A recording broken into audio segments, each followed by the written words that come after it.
bahwa yang benar akan tetap menang dan yang tidak benar akan tetap hancur. Fitnah, fitnah berkali-kali. Fitnah lebih jahat dari pembunuhan. Kita semua difitnah dan saudara-saudara telah dibunuh. Kita diperlakukan demikian. Tapi jangan kita dendam hati. Fenomena yang berkaitan dengan urusan dunia ya. Dunia dalam pengertian perebutan pengaruh. Ada satu hadis yang saya benar-benar sering sekali merenungi. Hadis itu berbunyi, al-imaratu fitnatun fid dunya wa nadamatun wa khizyun fil akhirah. Jabatan, posisi kepemimpinan itu potensial menjadi fitnah di dunia dan penyesalan serta kehinaan di akhirat. Orang beriman adalah orang yang paling pertama berusaha untuk menghindari dia mendapatkan jabatan, posisi kepemimpinan itu. Ketika dia dilantik menjadi khalifah, lalu di dalam pidato pertamanya itu diawali dengan kalimat istirja. Itu kalimat inna lillahi wa inna ilaihi raji'un. Itu kan kalimat yang diungkapkan seorang mukmin ketika kena musibah gitu. Jadi ketika dia dipilih, dilantik, itu musibah gitu ya? Ya, dia dalam pidato pertamanya itu langsung dia kemukakan kalimat itu. Gitu. Dan dia jelaskan kenapa dia merasa ini musibah. Karena Nabi bersabda, posisi kepemimpinan itu potensial menjadi sumber fitnah di dunia dan penyesalan dan kehinaan di akhirat. Alangkah berbedanya dengan situasi kita sekarang. Situasi kita sekarang, mereka-mereka yang istilahnya dianggap layak untuk memimpin dan kemudian masuk dalam konstitusi gitu, itu kan berlomba-lomba untuk they'll do anything as long as they can reach that point of power gitu. Nah, jadi ya beda sekali. Itu makanya juga hasilnya beda sekali. Gitu. Dan berarti dari niatnya aja udah beda gitu saja. Dari niat sudah beda begitu. Nah, dan karenanya saya punya keyakinan kuat ketika membaca hadis tentang pembaiatan Al-Mahdi. Al-Mahdi itu kan Amirul Mukminin fi akhir zaman, pemimpinnya kaum beriman nanti di akhir zaman. Itu ketika dia mau dibaiat di depan Ka'bah oleh 313 orang yang mereka orang-orang alim dan orang-orang soleh gitu ya. Itu Al-Mahdi itu menolak dengan keras. Gitu, ulurkan tanganmu biar kami baiat engkau sebagai pemimpin. Oh enggak, kalian salah, bukan saya orangnya gitu. Tapi orang-orang ini juga sangat yakin ini dia pemimpin kita. Sehingga mereka sampai mengeluarkan satu pernyataan yang sifatnya ultimatum. Jika engkau tidak menerima pembaiatan kami akan pukul tengkukmu. Itu artinya kami akan bunuh kamu. Jadi ancaman bunuh gitu. Nah, akhirnya Al-Mahdi dibaiat dengan perasaan terpaksa, nggak menyukai gitu. Jadi yubayunahu wa huwa karihun. Mereka membaiatnya dalam keadaan dia karih itu nggak suka gitu. Kenapa begitu? Nah, ada dua analisa. Analisa pertama, karena memang Al-Mahdi itu orang beriman yang imannya emas gitu. Sehingga sudah sejumlah orang-orang alim, orang soleh sekalipun yang bersepakat dia pantas jadi pemimpin, dia tetap menolak karena bayangan hadis tadi, bayangan betapa beratnya potensi fitnah dalam posisi kepemimpinan. Satu. Dan ini bukan pemimpin sembarang pemimpin seluruh umat Islam sedunia gitu kan. Nah, dan yang kedua, ya analisanya Al-Mahdi itu tidak tahu dirinya Al-Mahdi gitu. Nah, kenapa Allah bikin skenarionya seperti itu? Karena Allah ingin memelihara Al-Mahdi. Sebab kalau Al-Mahdi tahu dirinya Al-Mahdi, tentu orang lain bisa tahu. Kalau orang lain bisa tahu, tentu musuh bisa tahu. Kalau musuh tahu yang mana Al-Mahdi jauh-jauh hari, ya dibunuh, diassassinate kan begitu. Itulah keunikan kepemimpinan dalam Islam. Jadi justru makin seseorang itu memiliki ambisi, makin itu nggak layak gitu. Dan sampai kan Nabi juga pernah mengeluarkan statement. Itu kita tidak akan menyerahkan kepemimpinan kepada orang yang harus itu artinya ambisius gitu. Itu nggak pantas gitu. Karena ya bisa kebayang kalau dia jadi pemimpin ya memang dia puncak keinginannya itu gitu. Berarti dia sangat potensial untuk misusing the power, gitu, abusing gitu. Berarti memang posisi itu sangat bisa merubah niat gitu. Sangat menggoda mungkin ya, kemudian sampai keluar hadis itu Rasulullah SAW mengungkapkan itu. Membicarakan bukan soal person pemimpinnya, tapi soal karakteristik sistem kepemimpinan dalam Islam. Bedanya antara sosok pemimpin dengan karakteristik sistem kepemimpinannya, begitu ya kan. Nah, jadi hadisnya itu begini bunyinya. Jadi Nabi bersabda, takunun nubuwatu fikum masyaallah an takuna thumma yarfa'uha idza syaa yarfa'aha. Akan hadir di tengah kalian an-nubuwah. Ya, an-nubuwah itu kenabian. Ya, selama masa yang Allah kehendaki, kemudian ketika Allah berkehendak, ya Allah akan mengangkatnya, artinya mengakhirinya. Nah, terus Nabi lanjutkan. Tsumma takunu khilafatun ala minhajin nubuwah. Kemudian datanglah ya era berikutnya, namanya era kekhalifahan yang mengikuti manhaj kenabian. Manhaj itu metode kenabian. Dalam hal apa? Dalam hal kepemimpinan. Berlangsung selama masa yang Allah kehendaki. Tsumma yarfa'uha idza sya'allahu yarfa'aha. Kemudian ketika Allah sudah berkehendak, ya, masa yang kedua itu pun Allah cabut pemberlakuannya. Tsumma takunu mulkan 'adun. Kemudian datanglah era yang ketiga, babak ketiga, fase ketiga disebut dengan era mulkan 'adun, raja-raja yang menggigit. Selama masa yang Allah kehendaki, dan ketika Allah sudah berkehendak, babak ketiga itu pun diangkat, dicabut, berakhir ya. Tsumma takunu mulkan jabriyah. Kemudian datanglah era penguasa-penguasa yang jabriyah. Jabriyah itu artinya memaksakan kehendak, begitu. Selama masa yang Allah kehendaki dan ketika Allah sudah berkehendak, ya babak keempat itu pun berlalu. Gitu. Nah, tsumma takunu khilafatun ala minhajin nubuwah tsumma sakata. Kemudian datanglah babak kelima sekaligus babak terakhir, namanya era kekhalifahan yang mengikuti kembali cara-cara kenabian dalam hal kepemimpinannya.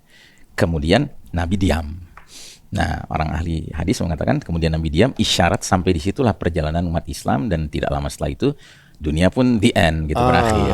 Begitu menariknya, era kenabian ini pun ternyata kalau kita hitung sebentar sekali. Kan Nabi diangkat jadi Nabi usia 40. Wafat usia 63. Berarti cuma 23 tahun. Iya. Dan jangan salah, 23 tahun ini enggak sama semua gitu, enggak. Dia dibagi dua lagi. 13 tahun berjuang di Mekah, 10 tahun berjuang di Madinah setelah hijrah, gitu ya. Nah, apa yang beda di sini? Yang beda adalah sewaktu masih berjuang di Mekah, Nabi dan para sahabat pengikut-pengikutnya itu berada pada posisi dipersekusi, dimarginalisasi, gitu, dianiaya, dizolimi, gitu loh, ya. Karena apa? Karena kepemimpinan yang ada itu Quraisy, musyrikin, ya kan? Yang mana Nabi mengajak kepada sesuatu yang secara diametral bertentangan dengan syirik, yaitu tauhid. Gitu. Jadi siapapun yang menyerukan tauhid, sama musyrikin langsung ditindas, gitu. Karena nilai-nilai yang jahiliyah itu adalah nilai kemusyrikan, begitu. Itu yang menariknya adalah karena dibagi dua, perjuangan Nabi ada di Mekah ketika tertindas, dan di Madinah ketika justru berjaya, gitu kan. Jadi ibaratnya lengkap. Allah sudah ngasih blueprint, ya kan, sistem kepemimpinan kenabian di masa sedang kalah dan di masa ketika menang, gitu. Yang mestinya itu kita ambil jadi pelajaran. Kalau memang kita sedang hidup di era sedang menang, ya banyaklah ambil pelajaran dari Madinah. Tapi kalau eranya lagi kalah, ya kan, kita harus banyak ambil dari Mekah. Kita harus bertanya di Mekah Nabi gimana tuh ketika sedang tertindas ini, kan. Nah, Nabi ternyata tidak ada. Nabi tahu bahwa di Darun Nadwah itu tempat berkumpulnya para pemuka Quraisy, ya kan. Mereka rapat di situ ya kayak parlemen lah, gitu, ya kan. Majelis syuranya, gitu.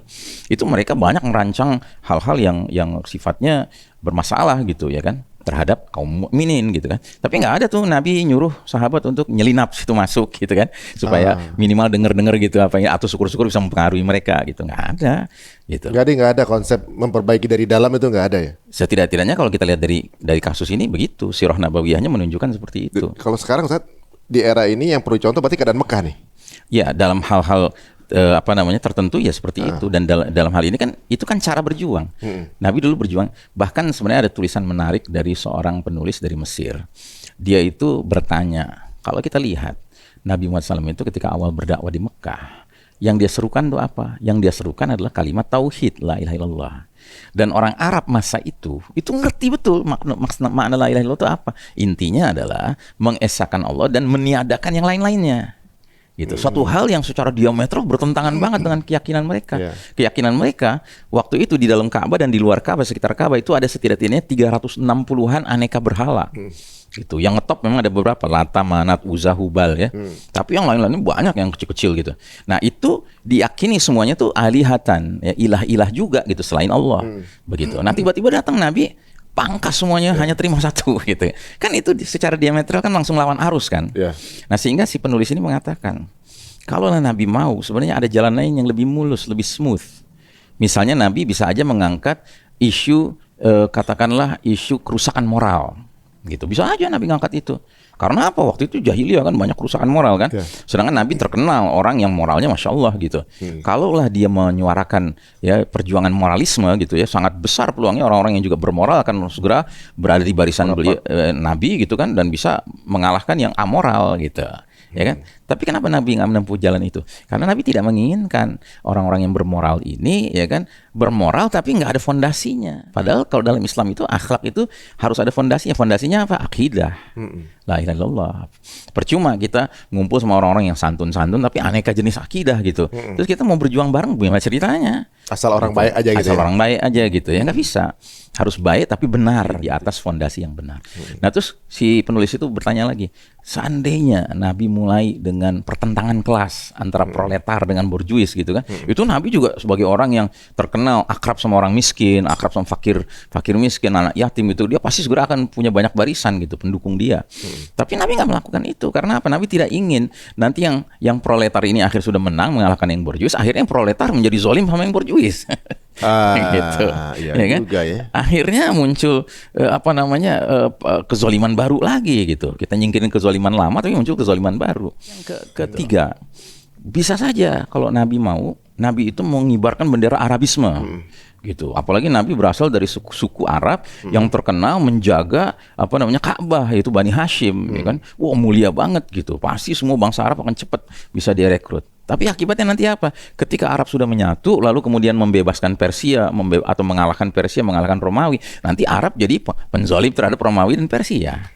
Gitu. Nah, maka yang dikibarkan bendera la ilaha illallah karena Allah menghendaki supaya semua manusia menyadari bahwa kita adalah hamba-hamba Allah yang hanya menghamba kepada Rabb-nya hamba Allah. Begitu, ya kan? Jadi in a way kayaknya jalan yang ditempuh tuh berat, sulit, ya kan? Tapi justru buahnya manis banget. Lahirlah orang-orang kayak Bilal, orang kayak Salman Al-Farisi, orang kayak Suhail Ar-Rumi. Ini kan aneka bangsa nih. Bilal dari Habasyah, dari Ethiopia, ya kan? Salman dari Persia, ya kan? Suhail dari dari Romawi gitu. Ya kan, kok bisa menyatu mereka?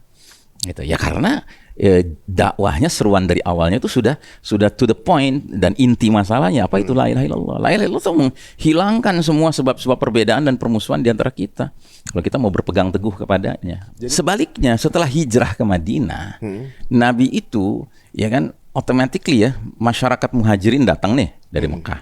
Sementara Ansor sudah ada di Madinah. Nah, muhajirin plus Ansor tentunya menyebabkan masyarakat Madinah menjadi masyarakat yang the majority adalah believers. Gitu, orang-orang yang beriman. Dan jangan salah ya, jangan bilang Madinah itu semuanya orang beriman. Enggak. Di Madinah ada Yahudinya, ada Nasraninya, ada musyrikinnya masih begitu, ya kan? Tapi karena Nabi memang berada pada posisi yang istilahnya di upper hand gitu ya. Automatically yang lain tuh kayak nurut aja sama dia. Gitu. Kalau kita kan sering kali belum apa-apa tuh udah euphemistic gitu.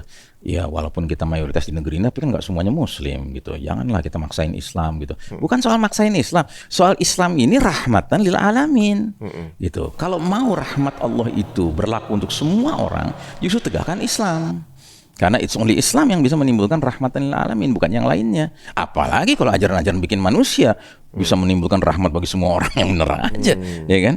Kita lanjutkan ya. Setelah Nabi memimpin 23 tahun itu, terbentuklah blueprint bagi umat Islam selanjutnya. Baik umat Islam sedang berjaya maupun sedang keok gitu. Nah, kalau dia sedang berjaya, ambillah banyak pelajaran di Madinah. Kalau sedang keok, ya ambil banyak pelajaran di Mekah gitu ya kan, supaya kita tidak berorientasi yang penting buru-buru menang gitu. Bukan, tapi orientasi kita adalah semua langkah-langkah perjuangan kita harus semaksimal mungkin ya copy paste dari Nabi SAW, ngikuti sunnah Nabi istilahnya begitu, ya kan. Setelah 23 tahun Nabi memimpin, berakhirlah babak pertama tadi, the first period gitu ya, dari karakteristik sistem kepemimpinan kenabian istilahnya. Nah, terus datanglah babak kedua, the second period, ya kan, yang disebut oleh Nabi dengan khilafatun ala minhajin nubuwah. Nah, era kekhalifahan yang mengikuti cara-cara kenabian itu ditandai dengan munculnya para khulafa ar-rasyidin. Apa artinya khulafa ar-rasyidin? Khalifah-khalifah yang terbimbing oleh Allah Subhanahu wa taala, ya kan? Nah, mereka jumlahnya tidak banyak: Abu Bakar As-Siddiq, Umar bin Khattab, Utsman bin Affan, Ali bin Abi Thalib, dan Hasan bin Ali. Seringkali Hasan ini nggak disebut, gitu. Karena apa? Karena kepemimpinannya sebentar banget, nggak sampai setahun, ya kan? Hanya 6 atau 7 bulan begitu. Tapi yang lain ini sudah jelas semua sepakat ini khulafa ar-rasyidin ya, Abu Bakar, Umar, Utsman, dan Ali, ya kan? Nah, jadi Periode kedua itu periode the second best dalam karakteristik sistem kepemimpinan, gitu. Nah, karenanya Nabi sampai mengeluarkan statement dalam hadis beliau, "Alaikum bisunnati wa sunnatil khulafa ar-rasyidin al-mahdiyyin min ba'di." Ikutilah sunnah-sunnahku dan sunnahnya para khalifah-khalifah yang terbimbing oleh Allah, yang dapat petunjuk dari Allah sesudahku. Addu alaikum bin nawajidh. Gigitlah sunnah-sunnah kami ini dengan gigi geraham kalian.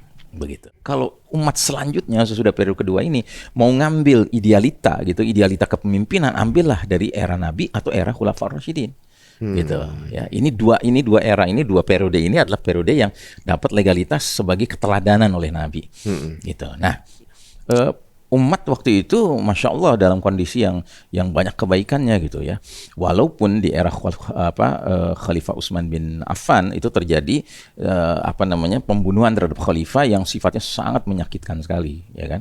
Nah, karena apa? Karena di era Khalifah Utsman itu muncul seorang sosok Yahudi Yaman yang nyusup ke dalam barisan umat Islam, mengaku muslim, namanya Abdullah bin Saba, ya.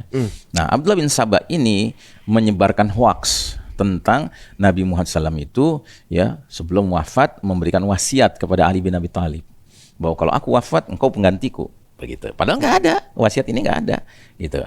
Nah, efek dari umat percaya, sebagian umat percaya dan hoaxnya si ini, akhirnya tahap berikutnya dia sebarkan hoax berikutnya bahwa berarti Abu Bakar itu merampas haknya Ali. Jadi khalifah pertama, mestinya Ali menggantinya, gitu. Karenanya Abu Bakar layak kita kafirkan, nah, gitu.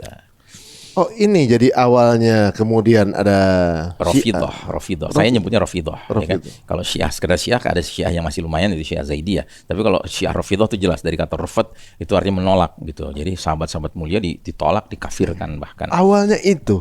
Jadi biang keroknya si Abdullah bin Saba ini. Iya. Waduh, gitu. namanya si Abdullah ya. Nah, jadi kemudian lebih lanjut lagi, setelah Abu Bakar wafat pun masih Umar, bukan Ali, ya, berarti Umar juga kafir, gitu, ya kan. Nah, terus setelah Umar udah wafat pula, ya kan, sekarang Utsman, gitu. Apalagi Utsman ini nepotis nih, dia banyak ngangkat kerabat-kerabatnya sebagai gubernur sini, gubernur sana, gitu kan. Wow, disebarluaskan inilah, dan udah kita kepung aja rumahnya, nah, gitu kan. Ujung-ujungnya bahkan pembantaian terhadap Khalifah Utsman, ya kan. Oh, dibunuhnya di situ? Iya, dibunuhnya kan mereka dikepung sekian hari, ya kan, oleh mereka-mereka yang kena pengaruhnya si Abdullah bin Saba ini. Terus kemudian mereka memutuskan nyerang, membunuh, itu syahid insyaallah.